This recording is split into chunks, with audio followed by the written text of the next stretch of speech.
Kanskje ikke så bra. Sånn.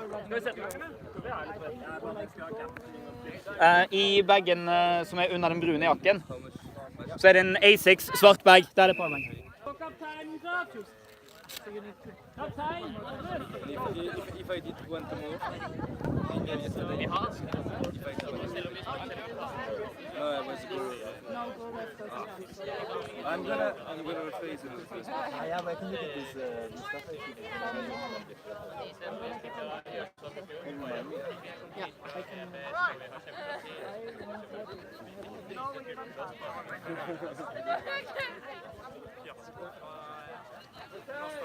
Okay.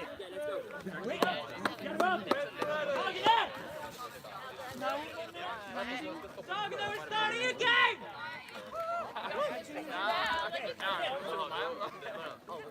Do we have some gaffer tape here? It was here and what? Sagene er Quidditch!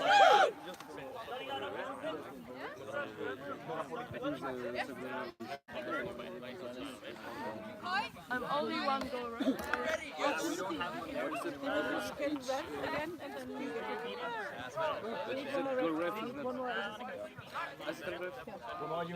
I wanted to say. I'm time again. Take his assistant grabbing. I can try, right? She could assistant grab. You could chill her. But you want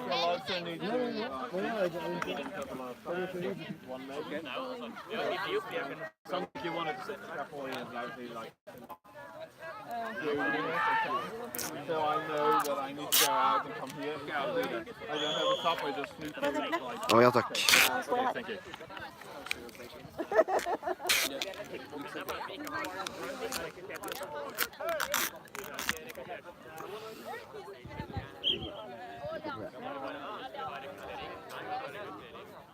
So you're not assistant, right? No.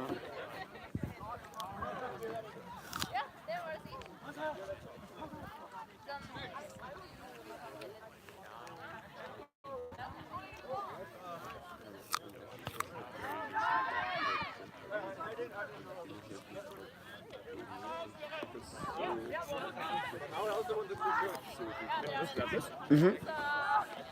That's my side. So really cool.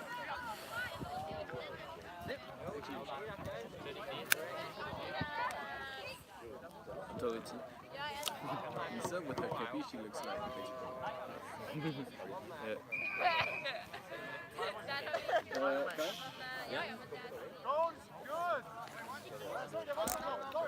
Oh, so you're saying? Okay, so I'm looking at. I'm just doing. Yeah, sure. Yeah.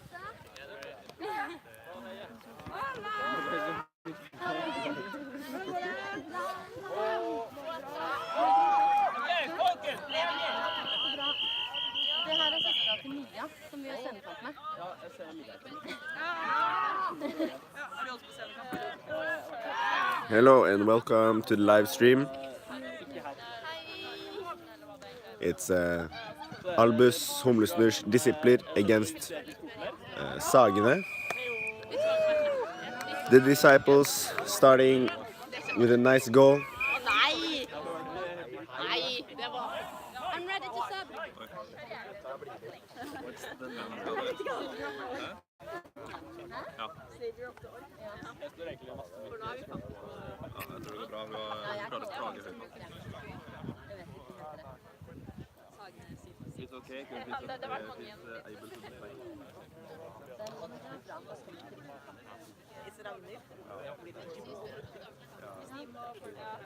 If you get the number of the white keeper, the white keeper?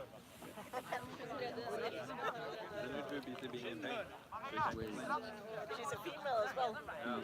Behind me. But we can complain still. So she can play every shot she was plus, so I don't have any shots again. Oh yeah, Chris, that's a big one. Okay. There was a stoppage in time because of an injury. SEQ Sagene, Sick, Ork, whatever they change their name to next, have the quaffle. Lenny, can you tell us the number of the white goalkeeper? Number of white goalkeeper. They don't have.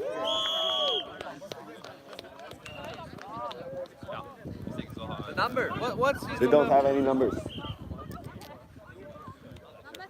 Okay, and the game is back on. One. Pass over the goals, and it's a goal.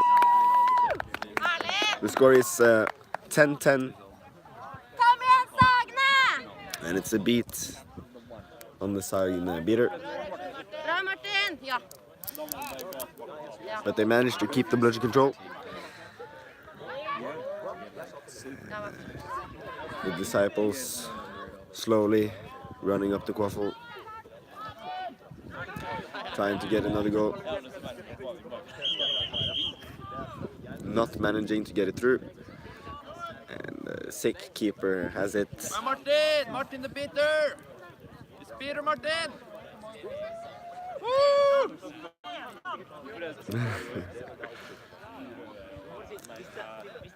The beater shouting an inside joke from European Games, Sweden, which was written on the back of the t-shirts they sold.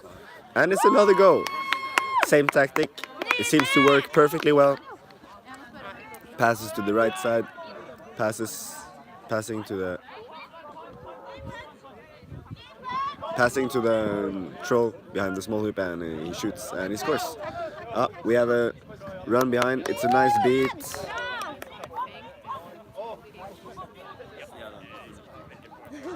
And it's safe at the keeper.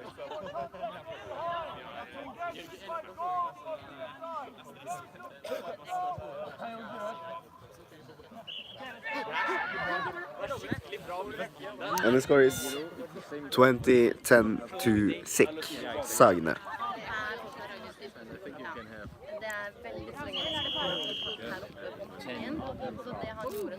Oh. Sagene managing to hold on to the quaffle for a while in offense, but eventually losing it to the keeper. The Disiples also with bludgeon control now, walking the quaffle up the field.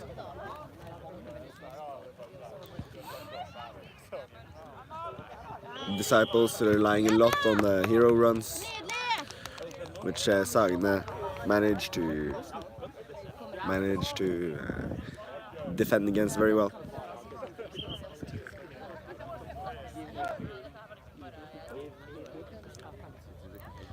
Sagene now with the quaffle and bludgeon control. Bra, Martin! Slowly getting it up. Waiting for a place by the beaters. There we have it. And it's a play. It's a throw. But it's no goal.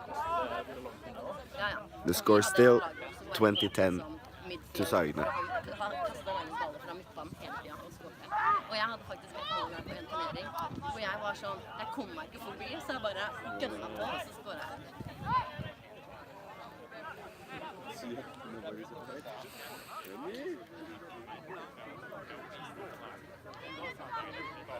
The Disiples again. Walking it up slowly, looking for the hero run. Actually a pass. And she shoots, it's a goal. The score now 20-20.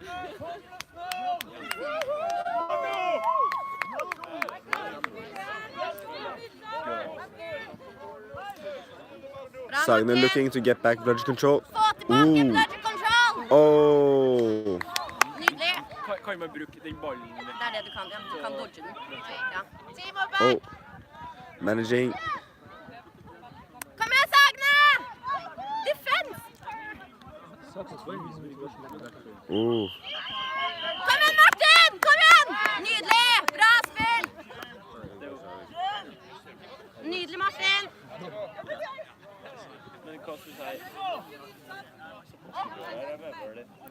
A very chaotic game. The Disiples not being very familiar with the sport, only assembling for the tournament.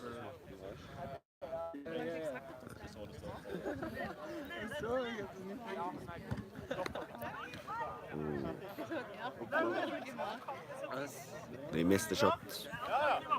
The score is still 20-20. Just like my sight.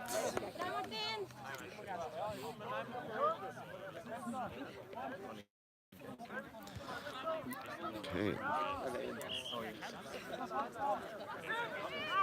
Sagene not managing to get back the bludger control for a little while here, and therefore struggling to score.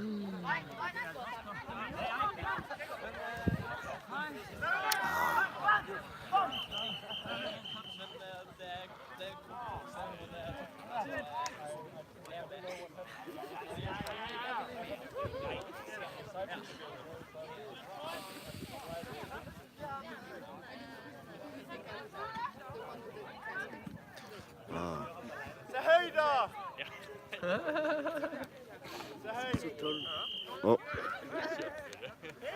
a pass that's missed. Oh, very shot out.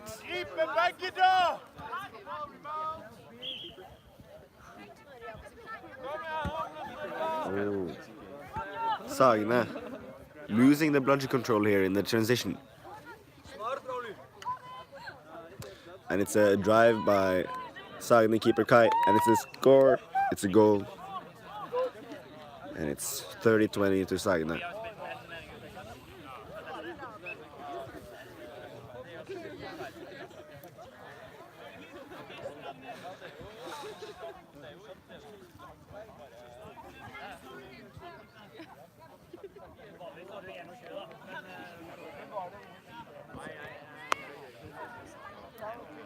The Disciples here looking to score. It's a nice block by the keeper, and he's running. It's a 1v1 situation here. He shoots from the distance and he hits. The score now 40-20.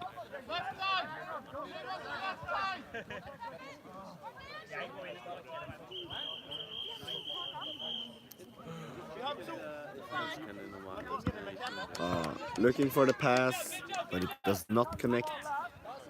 Blocked by the Sagene chaser. And they use the first reset.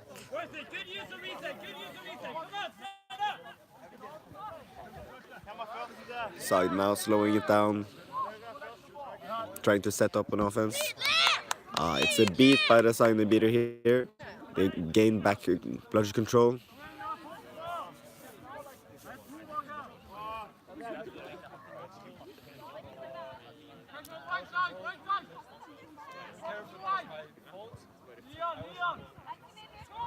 Ooh, and it's a miss. Close call though.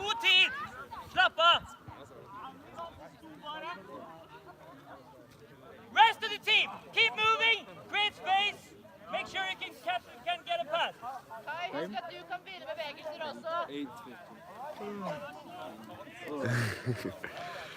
The keeper of Sagene saying that he's tired. They have only one sub now. Started on roster with 9 people.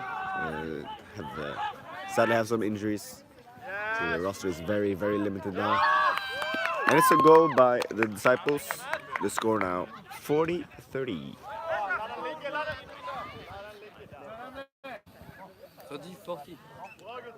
30-40. 40-30. No.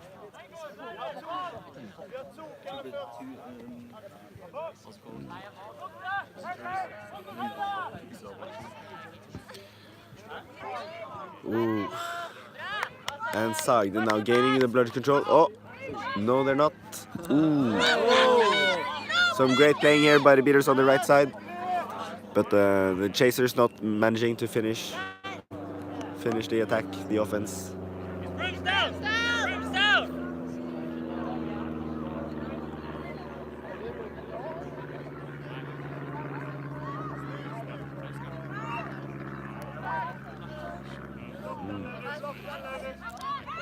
Ooh.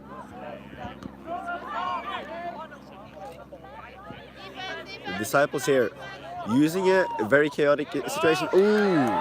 But they managed to beat them out last the last second, and they get it back. The score is still 40-30 to Sagene.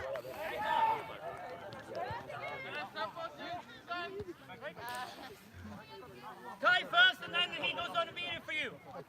But give him a 1 minute break. The time is 10 minutes. Time is 10 minutes. Score is 40-30 to Sagene. Sagene passing around here, trying to make some, gain some ground. Spreading offense, not work. Spreading out the defense. I mean, not working. And Disiples getting the quaffle. Ooh, sorry, I was watching the game here, and it's a goal. I'm terribly sorry, but it was exciting to watch, so I forgot to turn the camera.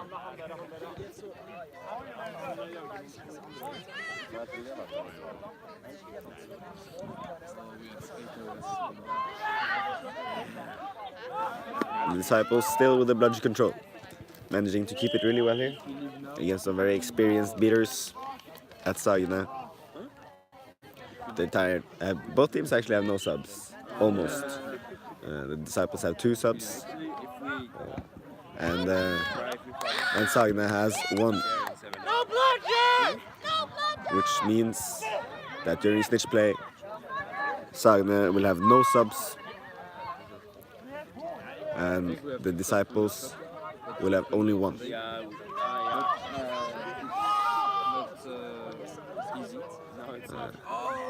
And they're playing for a chance to play for the second spot, the second place here in the second place finals.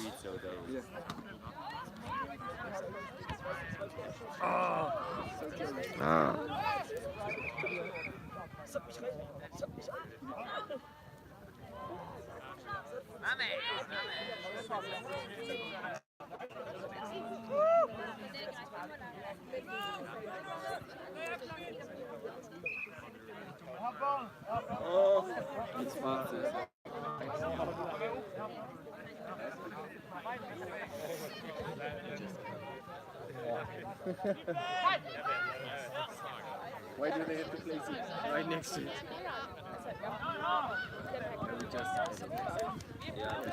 Ooh, nice try for a block there by the Disiples chaser. Sagene struggling to get through. The score is now 40-40. It's a long pass. It misses slightly, and the Disiples keeper has it.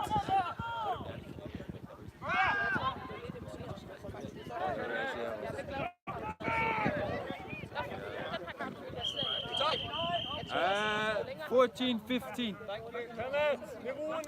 It's 14-15 and it's 40-40. What's the time? The Disiples with a quaffle. Oh, it's a miss on the goal.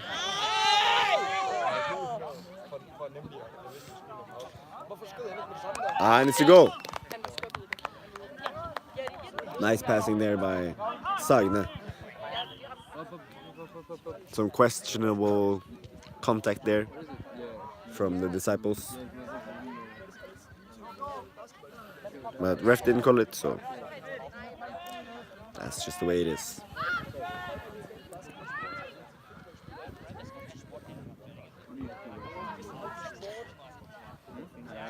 The most important thing is cards. Game has slowed down considerably. So nice passing there too. Ooh, and it's a goal! Nice drive there by the Disiples keeper. The score now 50-50. The score now 50-50.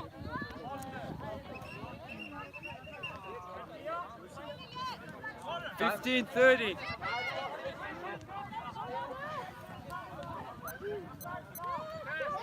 And it's a timeout.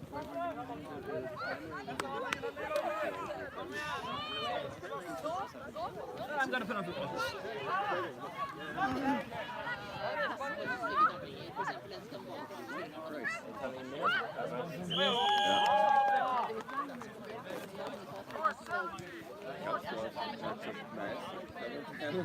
Ramon, the guy went sub, but he was off room.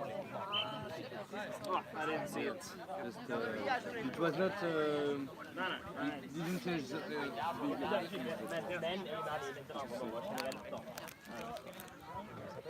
Because I don't really know the rules.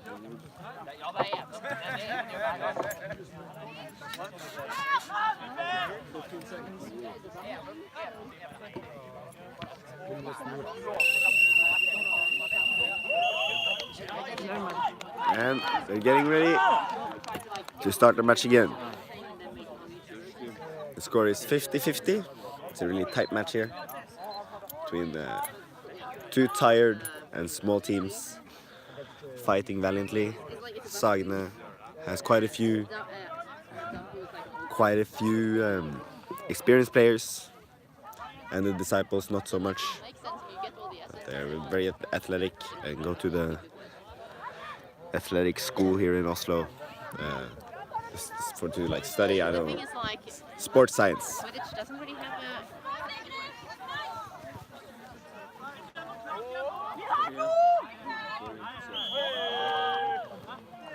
Time is 16.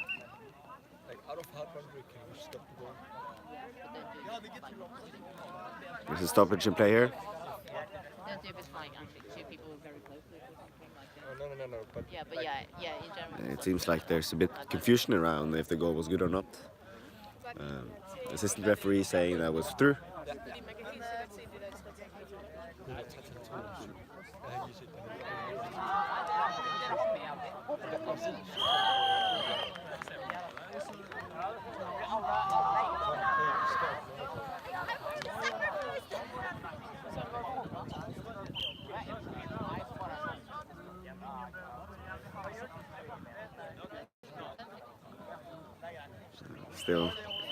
Still some discussion going on here. Is it good, is it not? Big questions here asked on the pitch. What is good enough?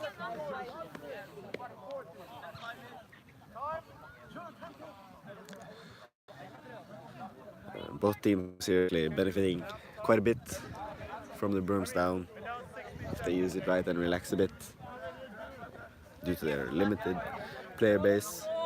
Okay. Goal is good.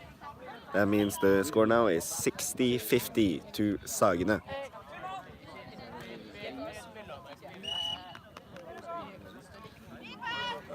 And the Disciples with bludger control and the Quaffle walking it up.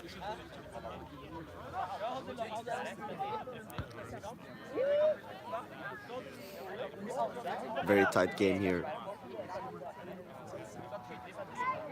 Relying a lot on simple runs. And they managed to Time is 16, close the gap. 30. The score now 60-60. Sagene captain here saying control is most important. Control is the most important. They're looking for control into the secret floor, ready to focus on the snitch to end the game in their favor, hopefully.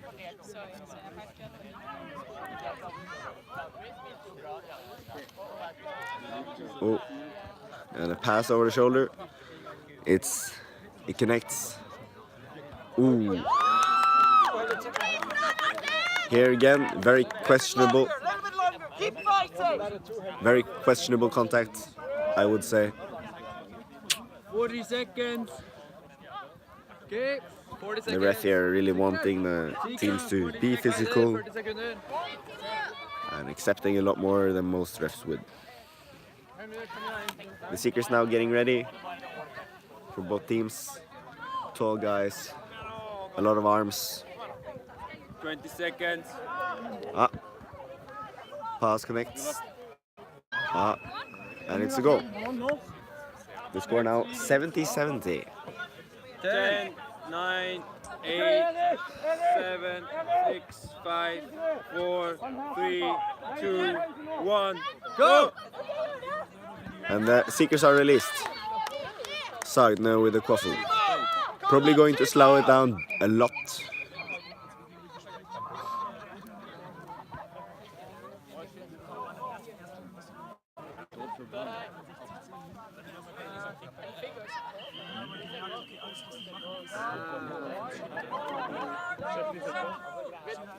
It's a yellow card for breaking the gender rule.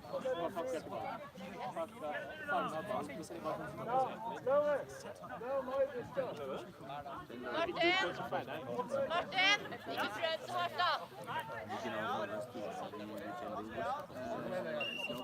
La de skåre! La de skåre! Så kommer jeg ut på en gang! Nei! The captain here. La han skåre! La han skåre! Kenneth! La han skåre! Han må prøve. Han kan ikke stå stille. La han skåre! The captain here of the disciples shouting, "Let him score!" So that the seeker, can 87 here, letting them get a goal so that the seeker can try and finish the game. A lot of fighting here over the snitch. It's another goal by Sagene. The score now 80-80. An intense beating around the snitch. Some great beating here by the disciples beaters. Score? 8-8. Ooh, and it's another goal by Sagene here. Trading the runs.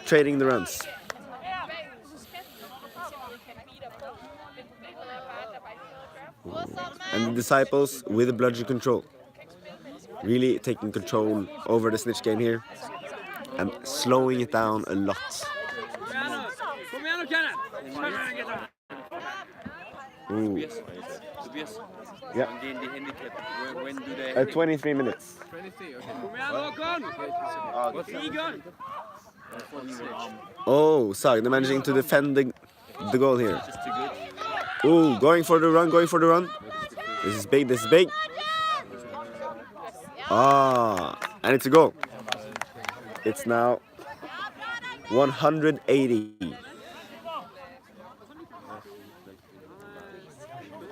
Timo, you're not tired! Come on!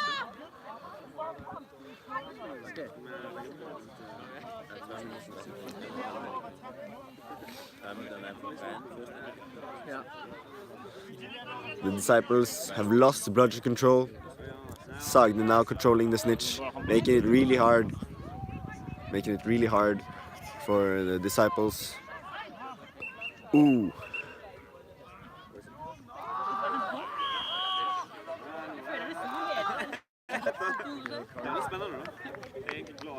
It's a yellow card for the Sagene keeper for recklessly dislodging a hoop. I did not exactly see what's happening, but it means that he ripped it off.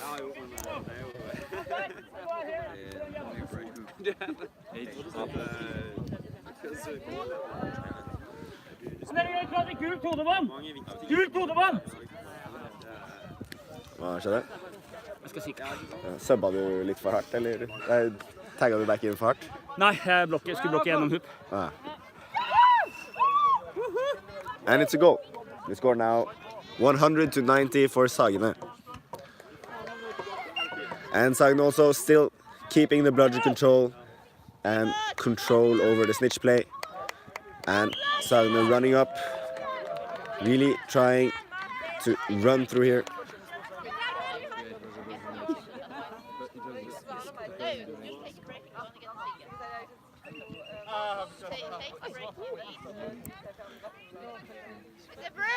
It's a broomstone! Half of the players.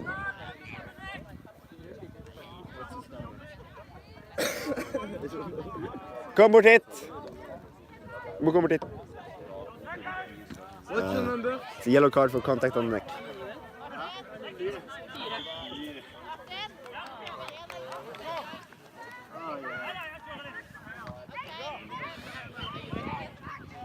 Quaffle there right next to the goals. It's an easy goal, and the score is now 110 to 90. Sagene now switched on the new seeker.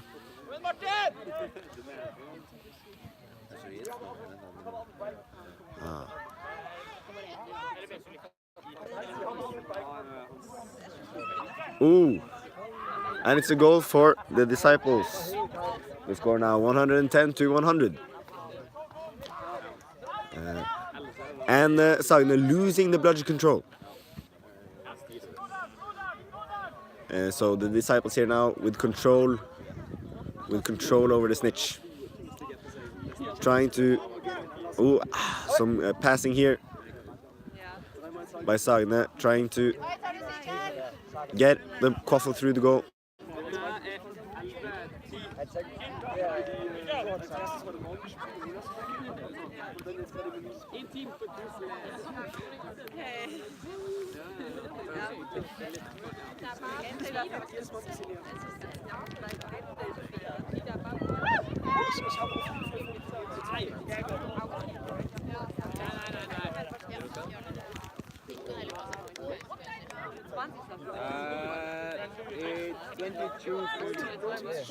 It's a blue card for language.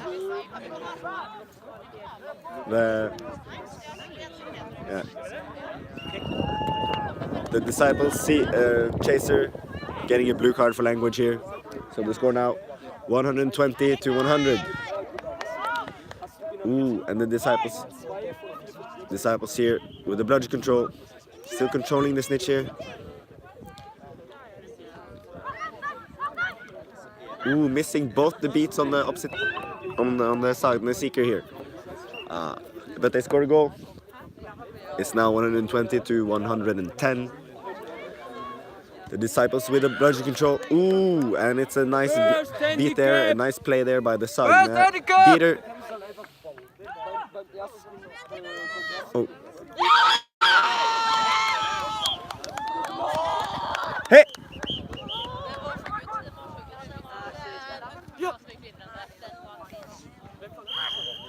And it's a catch. The Sagene giving it their all. And the Disciples too. Very exciting, very tight match. The score here now 120 to 110.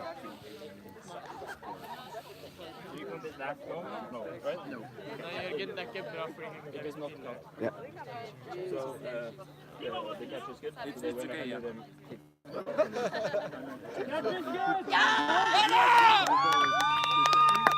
The catch is good. So final score 150 to 110 for Sagene with the snitch catch. Exciting match. Stay tuned for further live streaming and Quidditch funness. And 3 cheers for all the teams.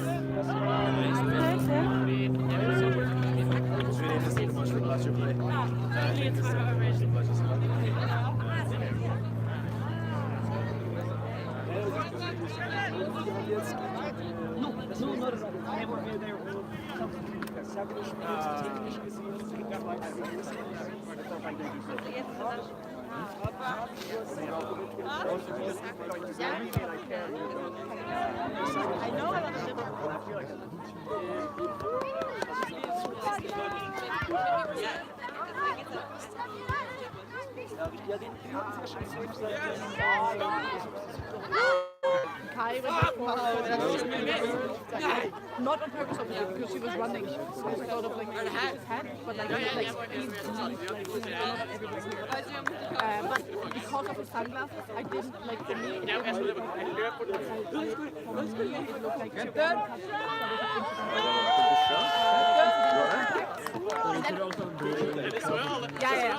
but like it must be like she must have kicked him hard, like run into him hard enough that it started bleeding, and and then it's not incidental contact. Sagene, Captain!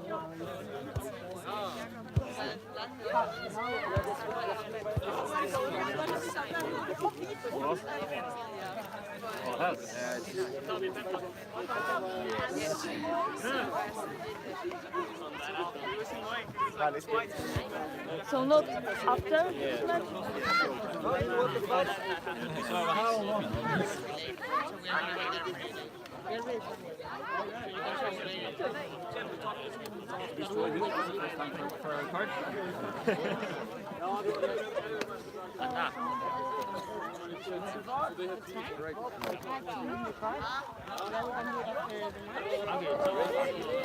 Oh, we don't go and change whatever you can say. What happened? We can go on to the... For the probably back. For the Ja, bare kom hit!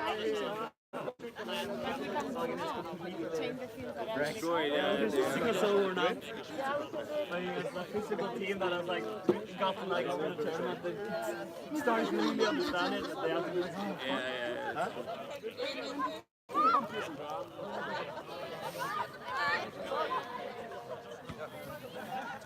Nå er det ganske ferdig, ikke sant?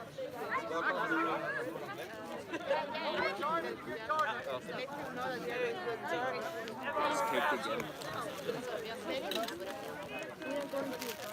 Dette ser ut som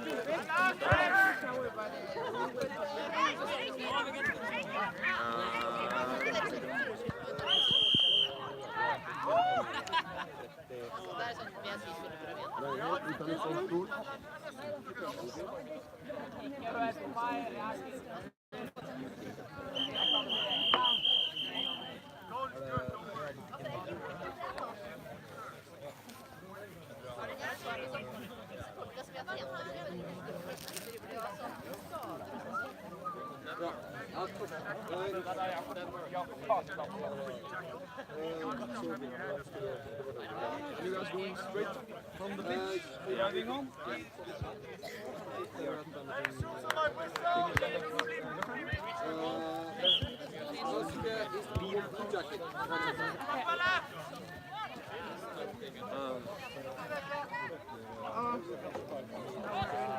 Torstein! Torstein! Kunne tatt har fått en god smell på... Ja, tatt med på prosjektet. Ikke klasse til banen.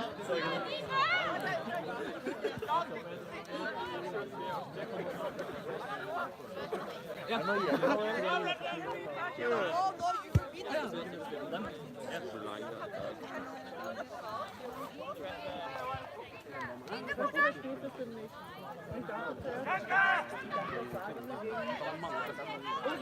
Aber jetzt haben die gegen diese Albus gespielt. Du meinst, das Turnier ist halt Also weil ich dachte... Det er sånn lag som bare begynner på med turneringserfaring, og så blir det til slutt. Men det er også bedre biter enn sånn. Ja. Gegen die gespielt? Ja, ja, okay, gut, dann mach ich Når du bare sånn, det er som Gent, ikke sant? Når du virkelig har sånn her,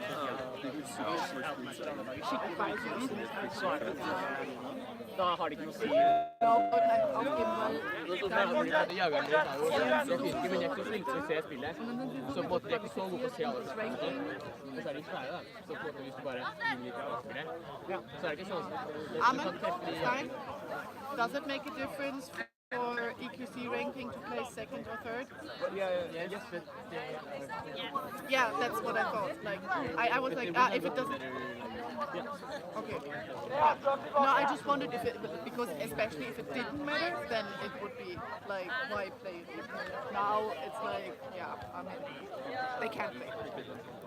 No, I wouldn't say they don't want to, I would say they can't. They don't want to play the type of cards. Have you looked at that? yes, I will. I think trying to count the people who don't have an injury is gonna... I think Matthias is maybe the only one who... Nah, maybe Timo as well. Mathias, nei, Timo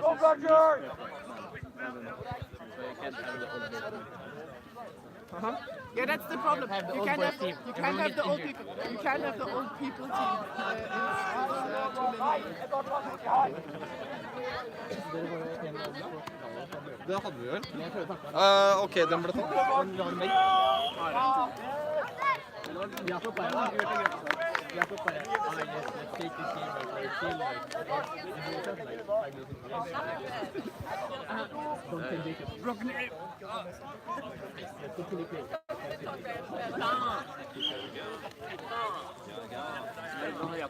Skikkelig sint på deg når han lukker opp etter ballen. Men han bare kommuniserer høyt, liksom.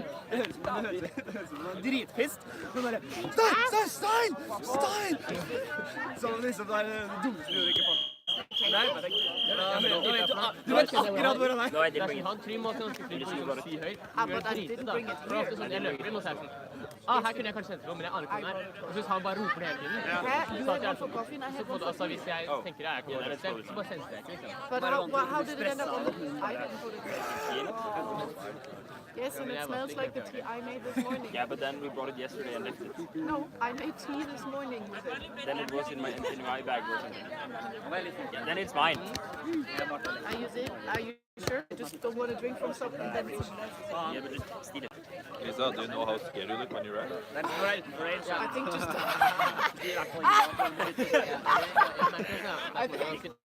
Just maybe the right way. Might be. But I look scared or scared? No, you look scared, like, you know, what's happening here? Oh yeah, that was probably one of the situations. I wasn't exactly sure what actually. Oh, but that's okay. I'm gonna go take pictures of them as well. Yeah, you should do that. Ja, det var morsomt at dere spilte Mekke som bra, det var veldig overraskende. Men hun hadde knakka i sitt. Ja, det fikk bra. Vi sitter her på en skade. Sånn, ja.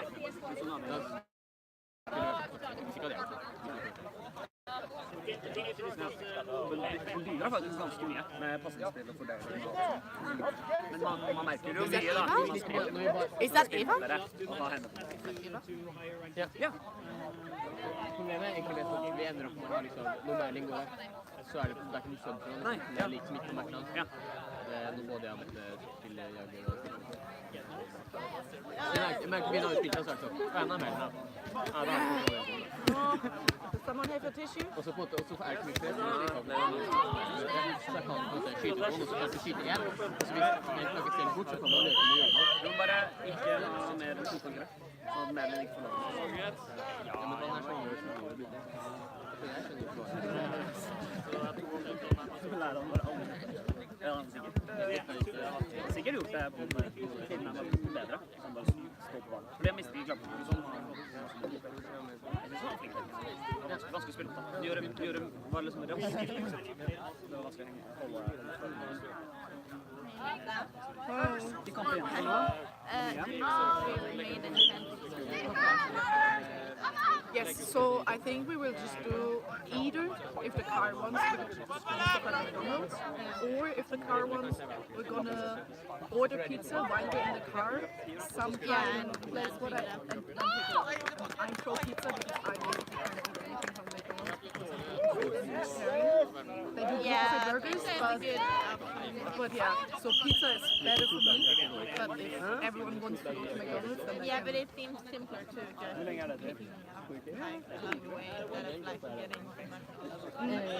But McDonald's is quicker. That's the thing. Like the going to McDonald's is a lot quicker because we can't really order in. We could order now, and then we can order it for. But the thing is, we can't really order for a place in Oslo when we start driving. And then the next closest place is like Hama. And then that's like 1.5 hours. So, but what we could do is, I don't know, is the last time for now or something? We could ask in our car, do you all want to eat pizza? And then estimate when we're leaving. And like I assume that when you try to restart and stuff, it's a while, but not that long. So it would be possible just to do it again and then. Yeah, we could do it when the last match is over. We can order it. Then there's like, oh, here you won, blah blah blah, and then until we packed up everything and went to the car and whatever, and got started, I guess it's we could do it. Yeah, so Do you want to organize? Nada more.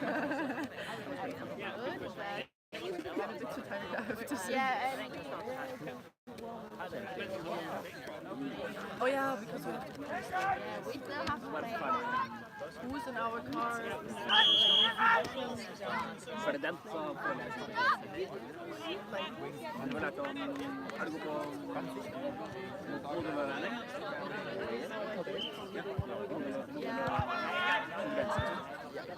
Eller hva var det litt siden jeg var på det? Begynte.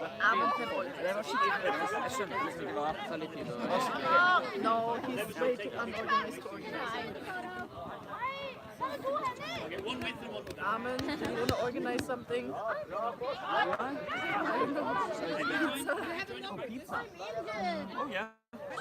We thought we could ask now who wants what and then order after the last match finishes, because then there's like the closing ceremony until we packed up and went to the car. Then we can pick up the pizza somewhere in Oslo because they need like half an hour to make it or something. And then we could, like, when the last match finished, right away call them and order. Yeah. But I don't know where the like pizza bucket or Pepe's Pizza, what is on the, like, can you figure out what would be on our way out of Oslo? Jeg tror egentlig du burde egentlig zoome inn litt hele tiden. For den liksom full out er litt vanskelig å se helt målen der liksom. Og du kan zoome inn uten at du mister noe særlig kvalitet. For den filmer bedre enn 2021. Så du kunne på en måte fint hatt den her.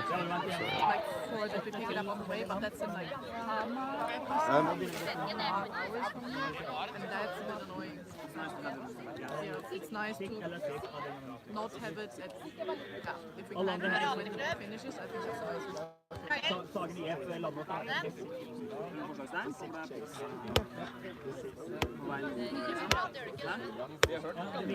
Or if our order is big enough, do they do delivery for free?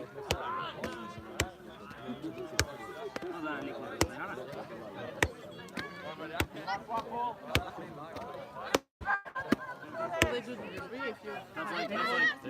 Can anyone help out with the kiosk? Which one? Yeah, but you have to check if they have local pizza. That's the good thing about pizza. Yeah, okay. You two are the MVP. Yeah, but that would be nice.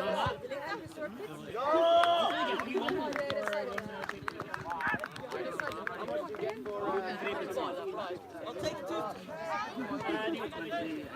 Yeah, but how are the prices in general otherwise?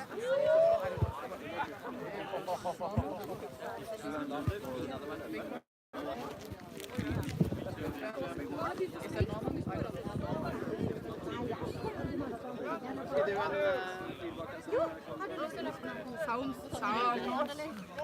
Right down here. kilometer. Are they open Sunday 14 to 21? Yeah, great. Elizabeth, for a big pizza, 200 crowns, is that expensive or normal or cheap? Pizza bar can you get for 160. No, but this is close. And it's the best pizza in Wien. If it's like with everything on it, it's okay. It's not like very cheap, but it's okay. Yeah, but then that's good for us. And it's the best pizza Then in it's town. a bit expensive. Okay, then let's go. But do we care? At least it used to be when Stein was But you recommend same name. But is this like picking up food on the way thing? Yeah. I love how that became a thing. Yeah. And I hate how we didn't think about it before. Det er bare rett nede på senteret her, da. Ja. Men så bestiller litt i forhånd. Og så livestreamer vi alt dette her. Hvis dere skal kjøre lange turer, kjære livestream, så husk å bestille mat og ca. en halvtime foran der dere er, eller hvor lang tid det tar å fikse. When the last match starts, then it's like an hour until we're there. Good measure.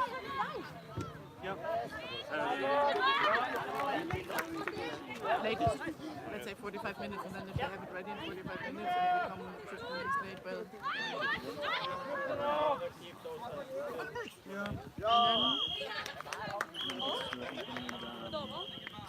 I'm gonna go alone on my one because gluten-free and vegetarian, and then I can play alone on mine. And then you have 8 people. I don't know, 2 or 3? Half a pizza free. It's a big pizza. Is that enough? Usually you have like, and I think that's not much, but usually you have many pieces. I think they have 8 pieces per pizza. 3 slices per person. And 3 slices per person is, I think, what people usually calculate. 3 times 8 is 24.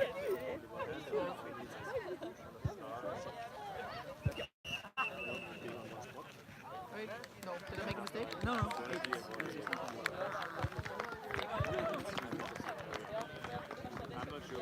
Ah, then my guess was right. I was like, 8 pieces.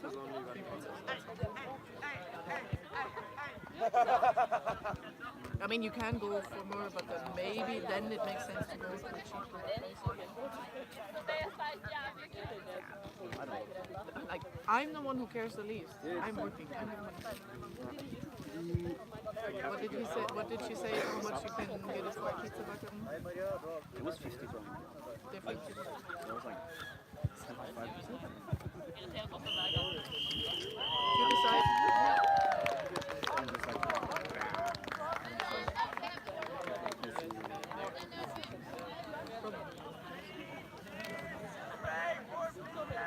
And then if it's 3 pizzas, then we just have to figure out if there's any vegetarian, but probably not, because I remember when we asked for any specialties for pizza yesterday, there was only maximum and not an alcohol.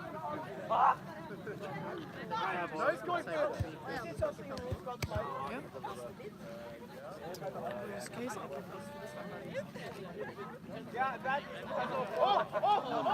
okay. Yeah, I can see. Well, I'm not gonna order big. No, I'm not gonna order big. Why am I gonna order big pizza? No, that's On the other hand, maybe I should do it in half. And it's probably not that much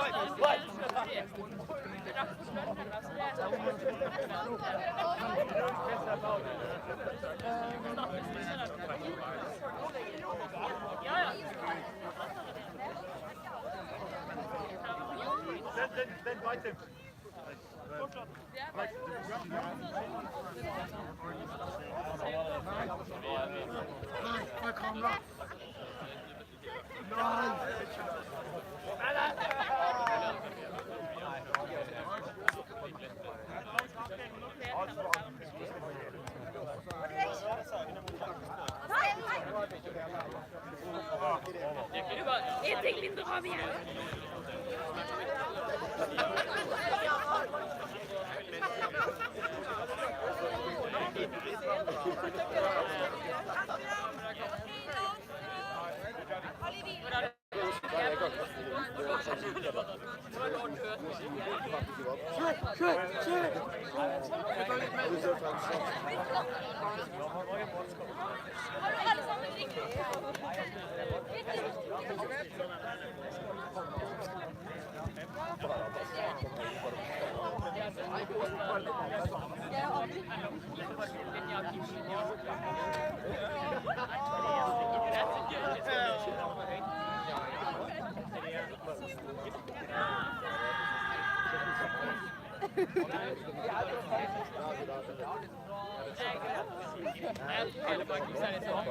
Okay, and the beer Rumpeldunk. Rumpeldunk,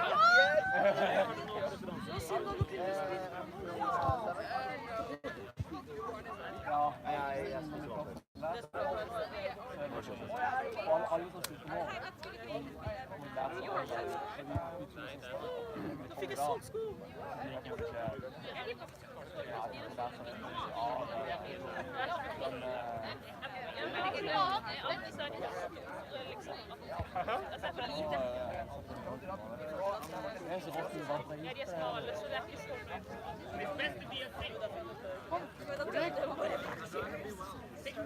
Ja, det är det. You'd rather be married? Nei, det var skitfeil.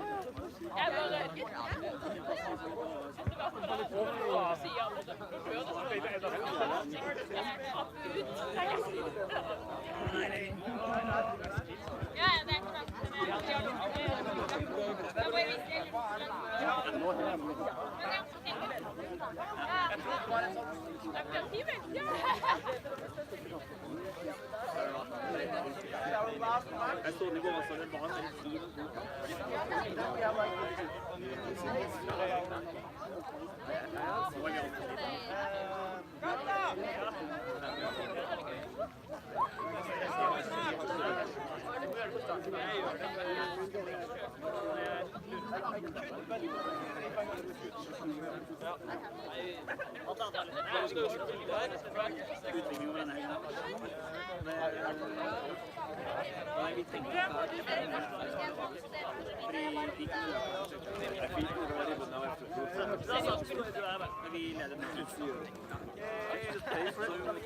No, it's for free, it's for free.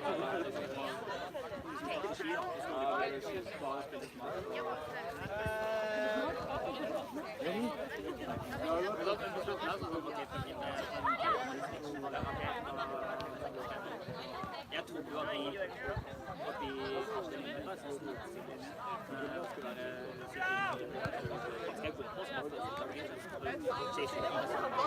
jo at de men det er klart vi står på hver trappa i bare chasingen. Nei, bilen er men jeg tror jeg var gjennom det, liksom. Ja, han var jo sjuk. Ja, altså når det var chasing når det er 4 mot 4, så der var det bra. Og så var det de gode temmene.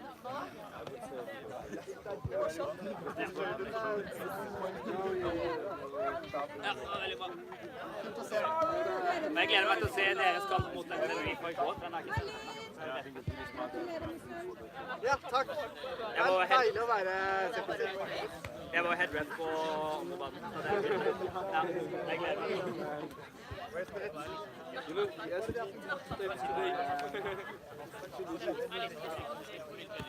Men siden i dag var det greit?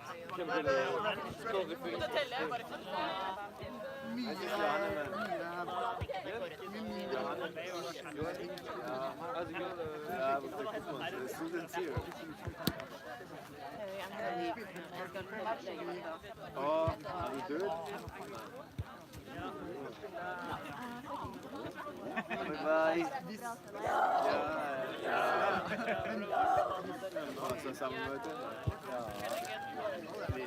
Have a lot because I brought 2 packs.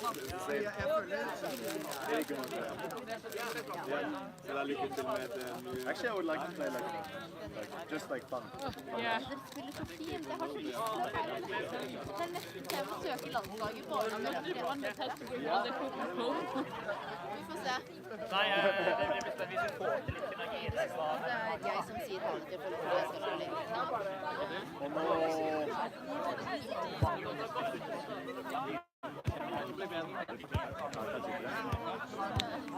Det er mulig jeg stikker innom nå, det er jo ikke så langt.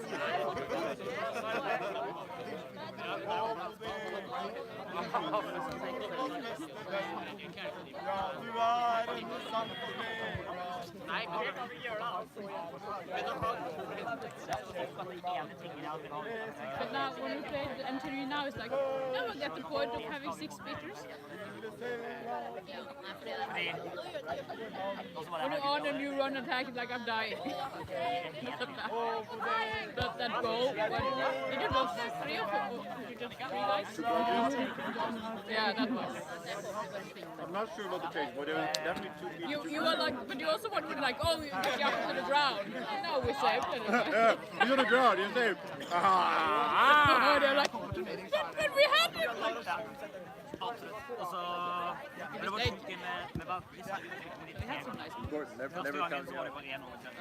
Og de slappet de nok litt for mye av. Men fra gang 2 og 3, de kommer But also when you nærmere. judge two bludgers, like, don't help you with two bludgers if you can't. Ja, det var første år. Can't you? Andre kampen så ble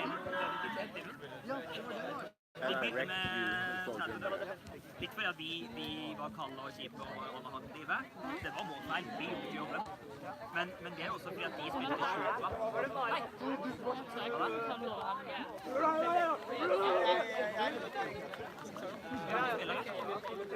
I remember 2 years ago, same situation.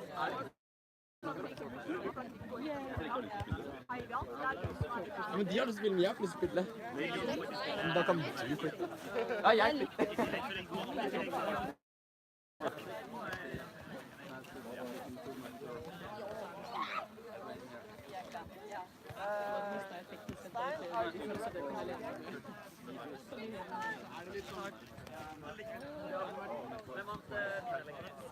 On the front.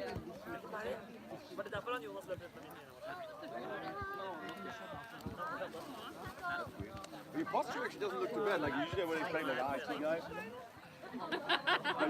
you're like probably less hunched than me. Like you're huh? Is it? Da var det jeg. Det er veldig spennende å se liksom når du så spiller. But you have to want to do the screen high and the keyboard low, right? Huh? You have a keyboard. You like console guy.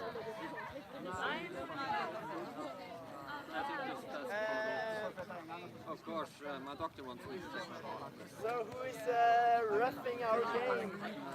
Don't know. We don't know, no one knows.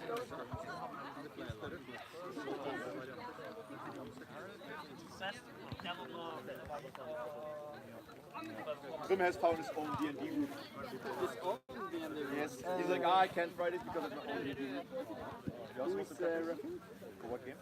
INU? NTNUI versus Valkyrie.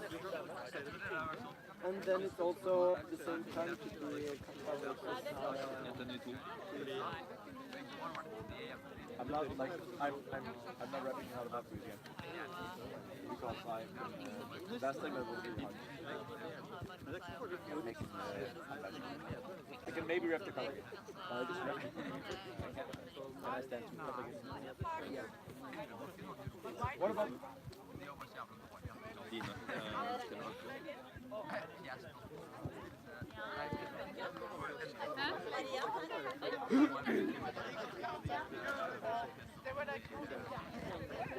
I have more facts. Jeg finner faen ikke folk. I'm so fucking prepared to shit. Jeg og at du er sammen, men... Ja.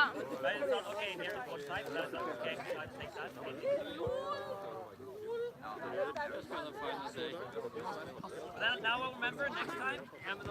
Next time you would yeah, no fruit. Yeah, okay, yeah, that's good. I had a plan of taking off my studs, but Do it now.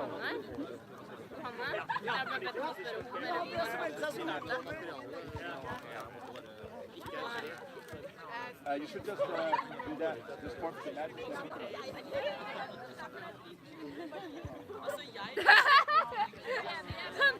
Out of all the players I thought you would like.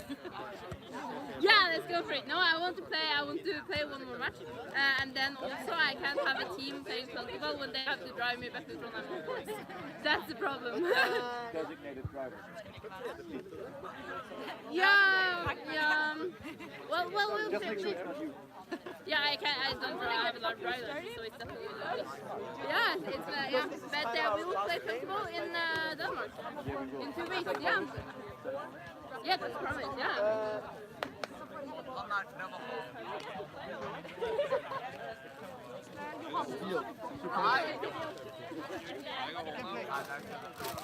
What? Yeah, we just start. I can yell. Why? Because I'm all sending a message. I need to switch out my back.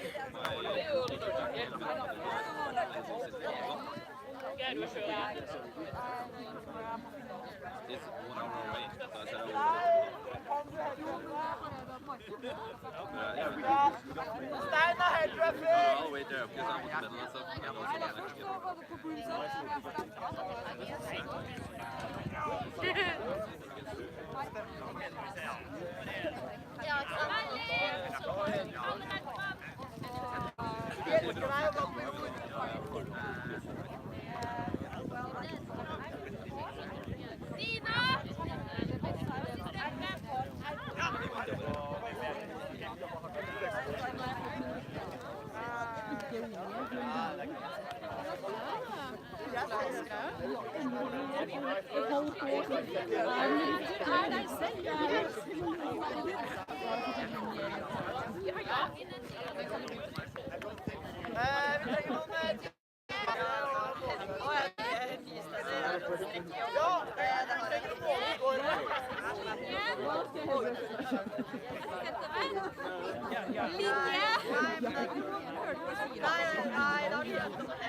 You want to keep time?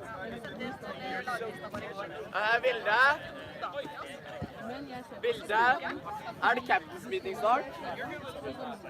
Captain's meeting? Jeg har peiling, men jeg vil ikke som dommer eller noen som har peiling på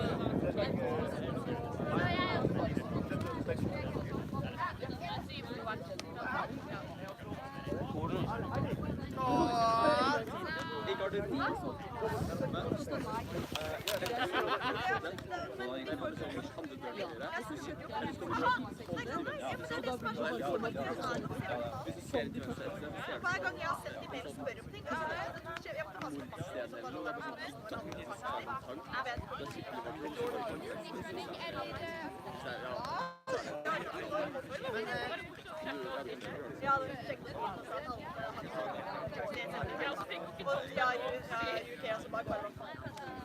Jørgen, har du lyst til å snitche? Du pleier å være så flink! Ja, men det er perfekt!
Min første Oslo-orden for siden, så det var på en gresslette som var så gjørmete. Edvard? Ja, men var det før det? Du var serr. Jeg skal hele dagen sitte der. Men du, Edvard, trenger du skal være trener? Jeg var Juno og trener. Ja. Det? Skal vi styre guttene? Ja. Ok, gjør det. Jeg skal ikke snakke. Nei, jeg skal... Bare dere som gjør det. I stedet så gir det taktikken. Så gir det taktikken. Ja, da har vi trener. Nei, jeg kan faktisk velge meg. Gå hjem. Da får du også være det. Men Ja, men det var på sånn... Kommer an på, hvis den kampen får komme på, da er det ferdig. Hvilken kamp skulle jeg? Det er for at det var så jævlig kaldt, jeg måtte ha med tender gult. Det er ok.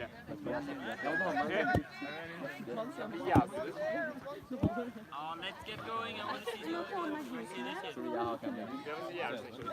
Edvard, var du ikke Canada-gus? Det er bra, du er fra Vestlandet, tross alt. Nei, jeg mistet Felix. Hvem skal spille her? Jeg skal spille her. NTNUI mot Katta. Edvard, du er ikke opp nå, Saga? Jeg føler de har spilt sånn 3 ganger. Jeg er 19 om 3 måneder. Sagene Velkurs. Det stemmer ikke. Er det så faktisk? Jeg er ikke trener. 4. januar. Da feirer du i januar, da. Ja. Vi kan bare snitche her når de lader går fint. Vi kan snitche her, liksom. Vent,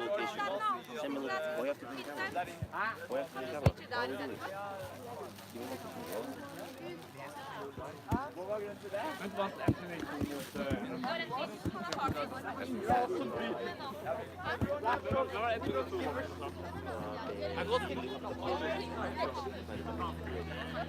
Do we have a headrest? Bilde. Kan vi bestemme sider først, så vi bare kan legge utstyret vårt? Jeg har meldt meg sånn veldig Hvilken kamp skulle du på, Kattakampen? Gjorde vi det samme i stedet når vi gikk på kampen?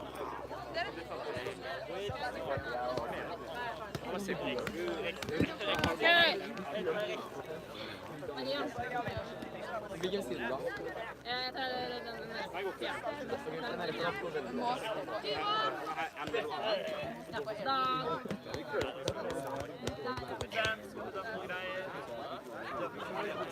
Dere, vi er her. Vi er dette området her.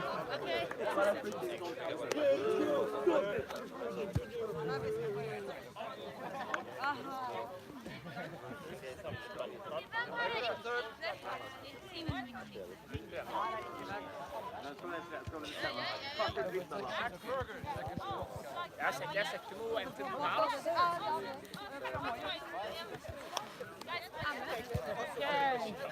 Er det NTNUI? NTNUI skal spille her, så hvis du vil se på den, så kan du døve på den her.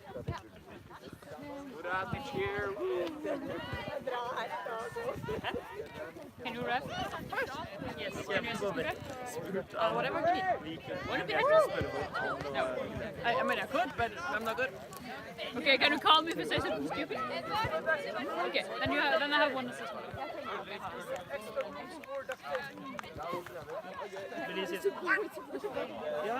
NTNUI 2.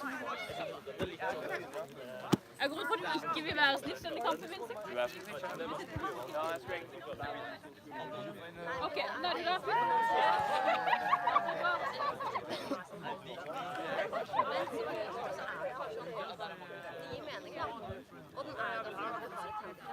Kan du være her? Vi har snitch.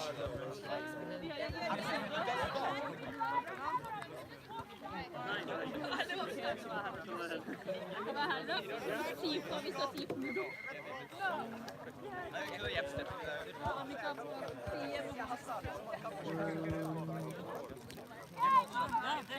Jeg trenger en assistent til å gjøre. Det har Annika. Annika? Ja, ok.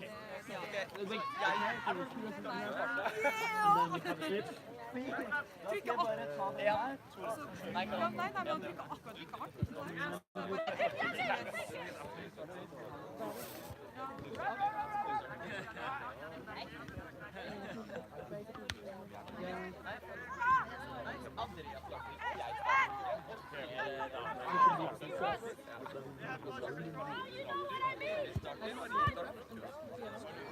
Yeah, I can do that. I think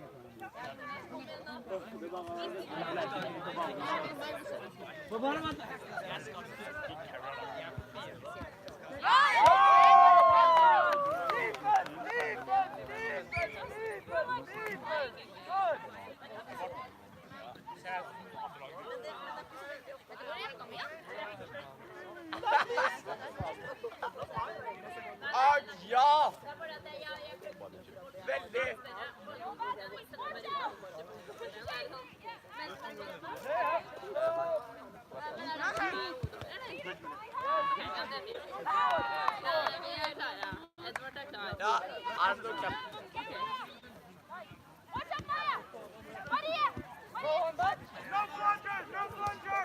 Captain speaking her.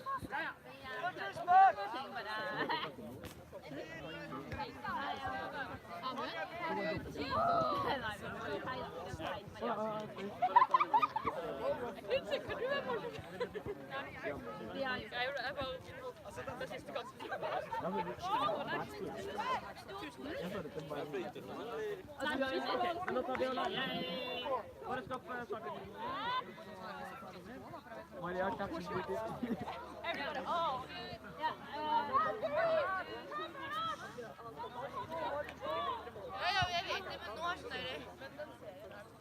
Okay. Takk for møtet. Maria? Maria, vil du snakke? Kan jeg bare... Hei. Nei, hvis du kan høre.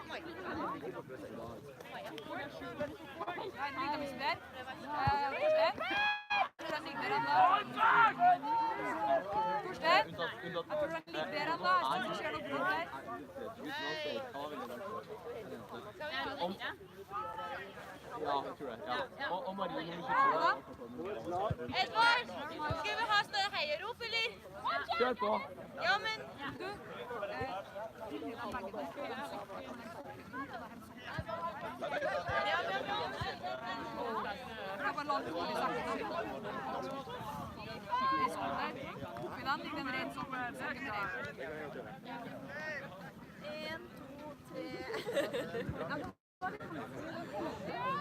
Jeg trenger noe til hjelp. Men da har du funnet riktig. Jeg kan telle i hvert fall til 4.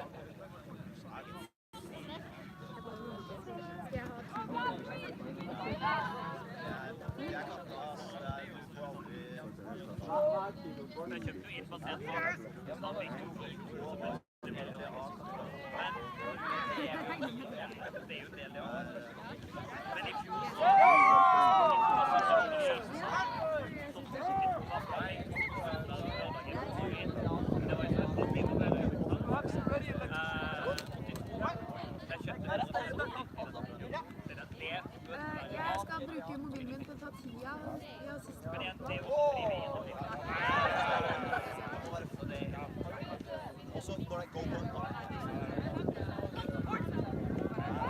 Dere kan heie fra Sagene.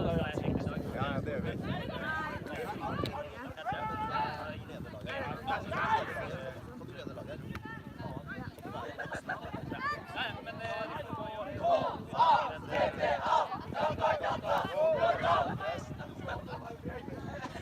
Det er perfekt. Det er helt perfekt. Ok, kjør. Alt, ja. Bra resultat. Det er bra, det faktisk. Amen! Det stemmer så jævlig. Ja, bare ta det. Ja, nei. Bare ta det. Bare ta det fram. Jo, det er mange. Jeg trodde det var få. Jeg må hente ut ekstra liv.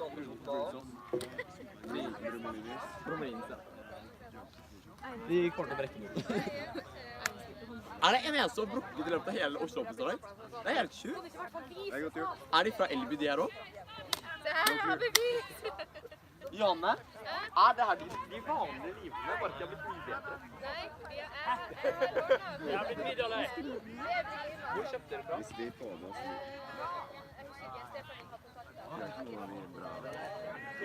Ja, fordi jeg kjøpte fra Elby, ikke sant? Du, det der er cirka den størrelsen. Men ja. Nei, dårlig! Dårlig! Vet du hva? Jeg fikk så følelsen med det her kjøpet. Hvis vi får med oss Det er ikke sett på ene. Har du sett den ene som ikke knikker hele? Fordi at jeg hadde kjøpt for Oslo og vist sånn og sånn her vil jeg ha. Du kan se. Hva kan du bare få til å få stå her og passe på? Nei. Vi bare prøver å chille oss etter det. Men det er ikke så Mathias! Det er ganske greit om vi så har den på 6. Det er med dyre, men den blir lenger. Så vi er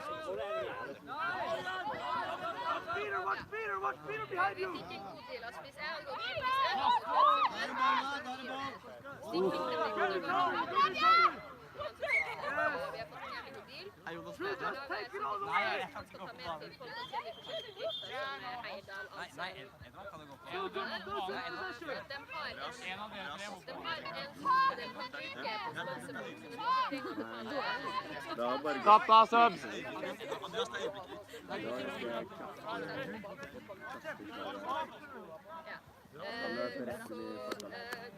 De sier jo det at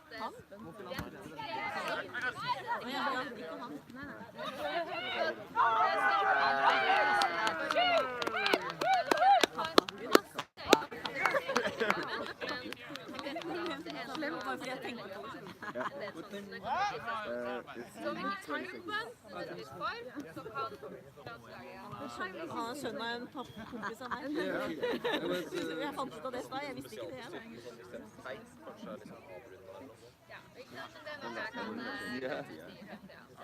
Han kan bli veldig god for Vi bestilte 121 meter.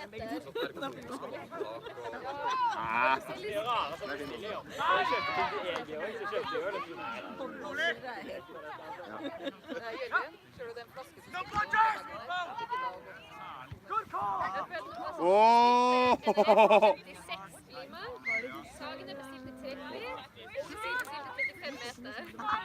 Eller 5 limer og sånn. Og den kommer i 3 meters lengde. Og så ble det sånn, den kom samme dag som den bestilte. Så det lå en haug med 3 meter med rør midt i butikken på gulvet. Jørgen, husk hvor har du hentet av huset ditt? Ja, det er De to står innenfor Ja. Det er han høye Edvard, lysebrød.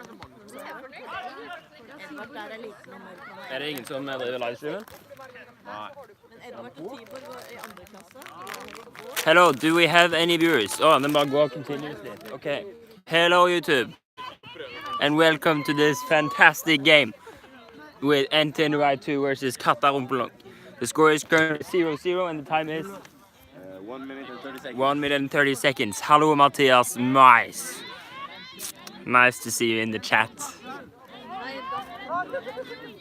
Yeah, I'm snitching on the other pitch, so this is a temporary commentary and camera wielding. It's a goal for Katta Rumpeldunk. Scored by the keeper, I think. Can't zoom. NTNUI currently picking up the ball. Pascal currently with the ball. Keeper for NTNUI 2. Moving up slowly, this is the... Vant BSI mot begge disse. BSI tappte mot Katta. BSI coldcatcha. Right, goal by NTNUI. Score is 10-10. Very good. Pascal just drove through the keeper and scored. Very good. You don't need the video. Okay, så hvis NTNUI vinner, så er det 3-way tie. Maybe. Jeg tror det. That was a pretty good takedown. Nice takedown, Pascal!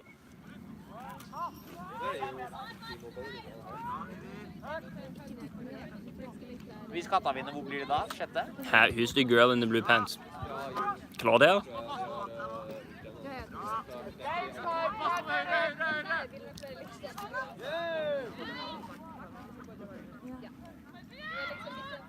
Okay, we have a personal fan for Claudia. Very good.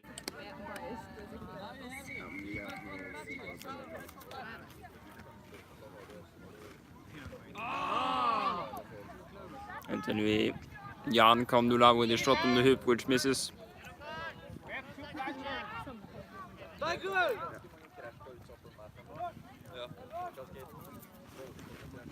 Oh, and a steal.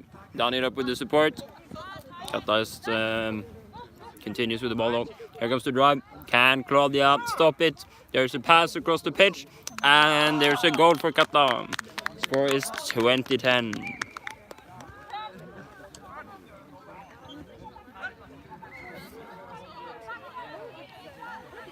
Jørgen, hvilket nummer han som skårte? Det var en blonde, sant? Ja, det var Andreas. I don't know. 13. NTNUI with a drive. Pascal Mathias drives it through and scores. That's 20-20. If NTNUI wins this game, then they will do a 3-way tie in the ranking group games they're playing. If Katta wins, then Katta is going to come 7th and NTNUI is going to come 9th. I'm not quite sure how it's going to work out if NTNUI wins. Depends on the score.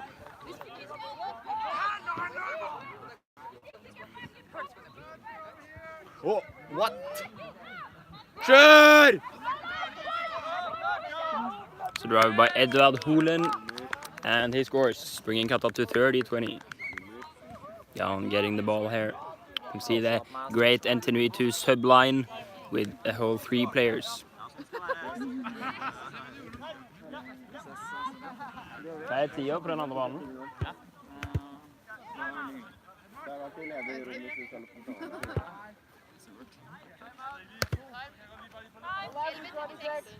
Nei, da må jeg gå og stoppe snart.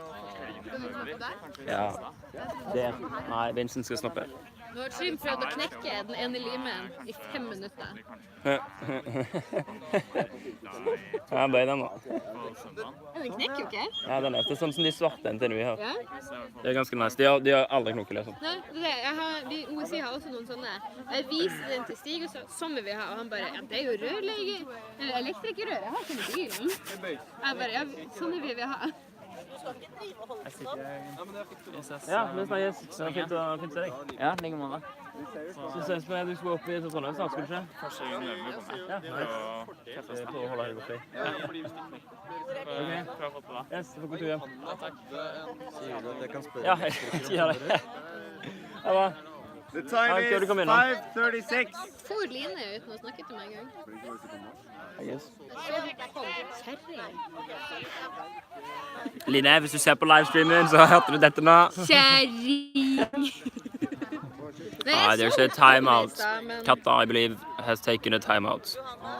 We see NTNUI huddling up, talking about some strategy.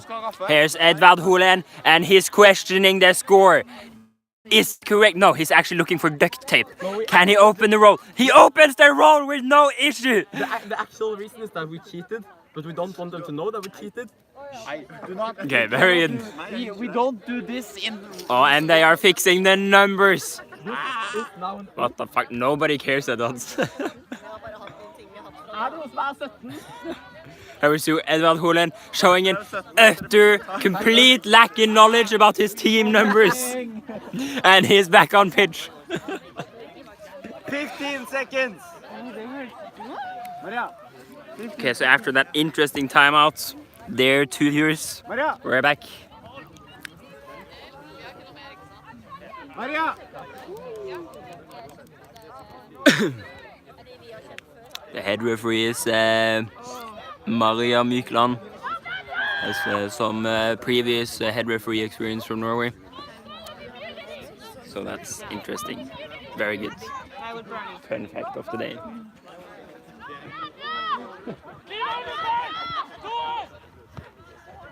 Okay, the timeout is taking a bit too long now, but hopefully we can get going soon. Referee is explaining some stuff, I think. And there's the brooms up again. We're still within stage range, but we only played about 6 minutes of the game.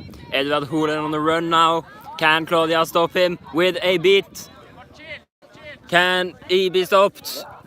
Oh, stopped by a chaser. Oi, oi, oi, that's a steal over the shoulder, but that's legal, as the referee knows. Very good. Pascal trying for the takedown, but doesn't quite manage Claudia with the shot. But there is a goal for Katta, bringing the score to 40-20. And NTNUI now with the ball. They need to score now to try to maintain their range, otherwise they'll start to lag behind. Hvem sikerne til NTNUI 2? I don't know. Egon and I don't know. Yeah, they're switching it around a bit. Claudia with the perfect pickup of a bludger, very good. Coached by the great Jørgen Stenløk, who's also commentating this game. Pass goes a bit too high, picked up by the Katta keeper.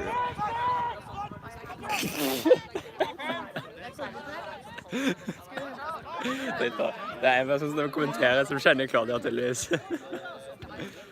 And Edward smacks the ball into Claudia's face. BM. The BM is real. Okay. Pascal with the ball on the drive. Katta's defense isn't quite organized. There's a shot on the hoop, but he is beat first. He doesn't seem to agree, even though he is actually wrong. There was no goal. He was clearly beat before. Ja, ok. Chiller'n. Da kan jeg kommentere litt det. As all know, snitches don't need to warm up. Oops. Okay, was that the reset? That's a bit unclear. I don't know, didn't pay attention. That was clearly a pass after beat, but it's not called. NTNUI should have gotten the ball, but the ref is corrupt, probably got paid 10,000 euros to ref this game in Katta's favor. Who's the hired ref? And Maria. Maria, yes. There's another goal for Katta, bringing the game to 50-20. They're now 30 points up, meaning that if NTNUI would catch the snitch, they would get 30 points and tie the game. One of you is supposed to snitch on that pitch? Yes. We have 15 minutes something. Yeah, I know. Okay, good. Det bra du fømler litt med snoppen. Ja, men hva skjer på den?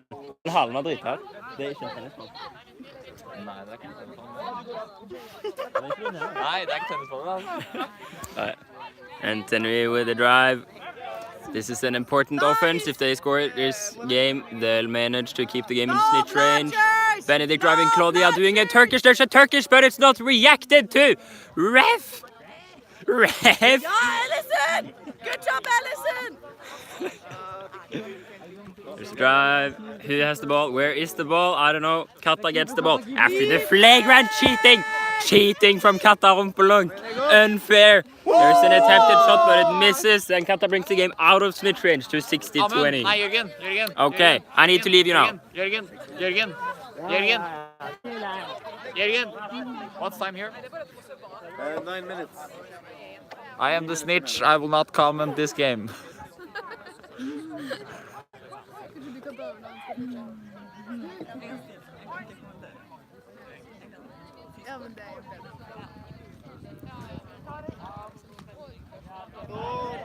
Interception by Andreas at Katta. Another interception by Andreas. And Andreas picks up the ball for Katta. And drives it for a... It is a point. The score was 70-20 to Katta Rumpeldunk.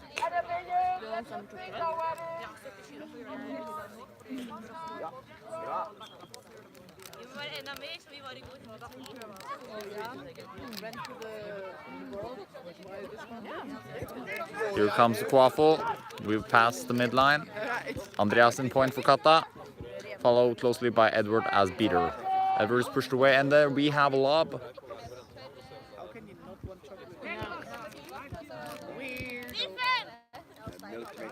Katta keeper picks up ball, but is quickly met by an NTNUI beater. NTNUI beats himself, and it's a goal for Katta. Score now 80-20. And time is around 10 minutes or something.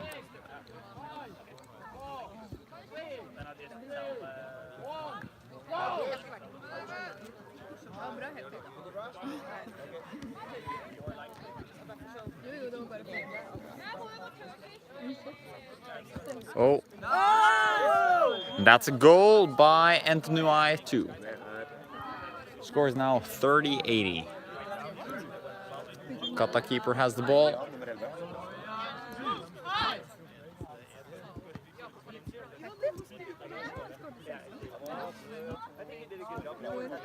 I also think that was nice teamwork, Mateus.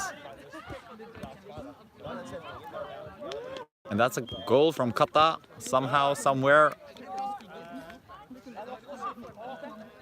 Score is now 90-30, yes? Yes. Oh, there is an aggressive play by NTNUI. Being stopped by a lot of players. Katta keeper looks confused, but he did a pretty good job there. But it ends up being another goal for NTNUI, leaving the score 90-40. We're still out of swim, but there's still time left. Oh. Currently a no bludger situation for Katta. 90 to 40. Katta still not quite sure how to pick up bludgers with immunity. Katta going aggressive against 2 bludgers. Losing it, losing the quaffle. Still having the quaffle. Attempting goals. Yet no, and it's out of bounds. It is NTNUI's quaffle. And Katta has 1 bludger. Time is 12:30. The time is now 12:30.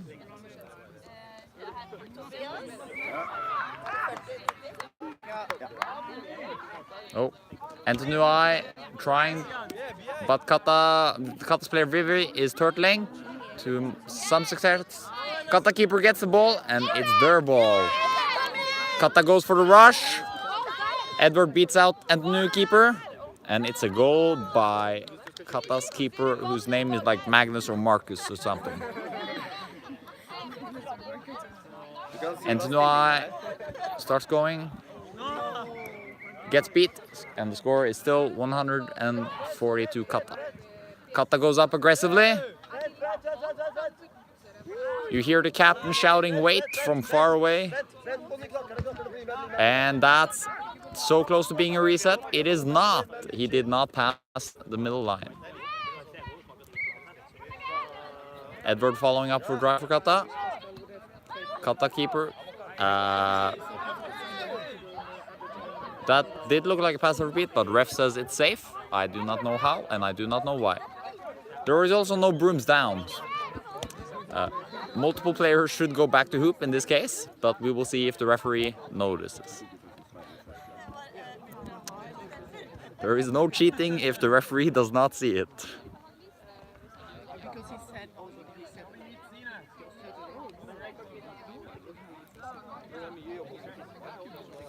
There's a lot of people talking to the ref.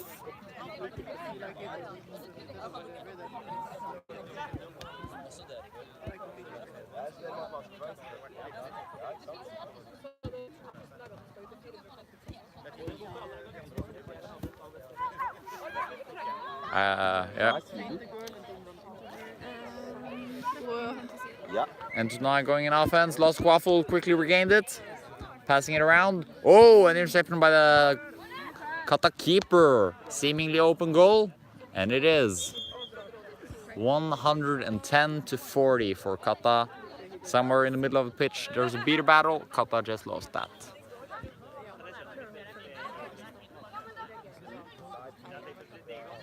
Keeper has the quaffle for NTNUI.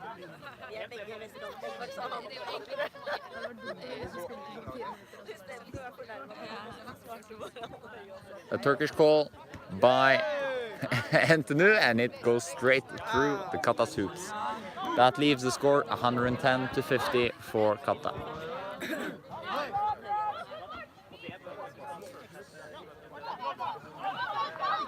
Katta chaser strolls up with the ball, slightly faster than walking pace. Closely followed side by side with the beater Edward. It's somehow distracted NTNUI for a little while, but not the keeper. Keeper goes up and faces Andreas and Edward from the Katta team. Come on, Egon, do Turkish! Egon, do Turkish! He tries a shot, but it's too high and the goal is not good.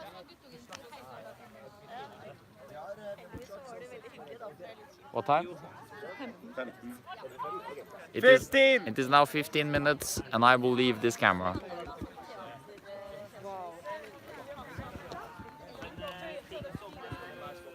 Mai!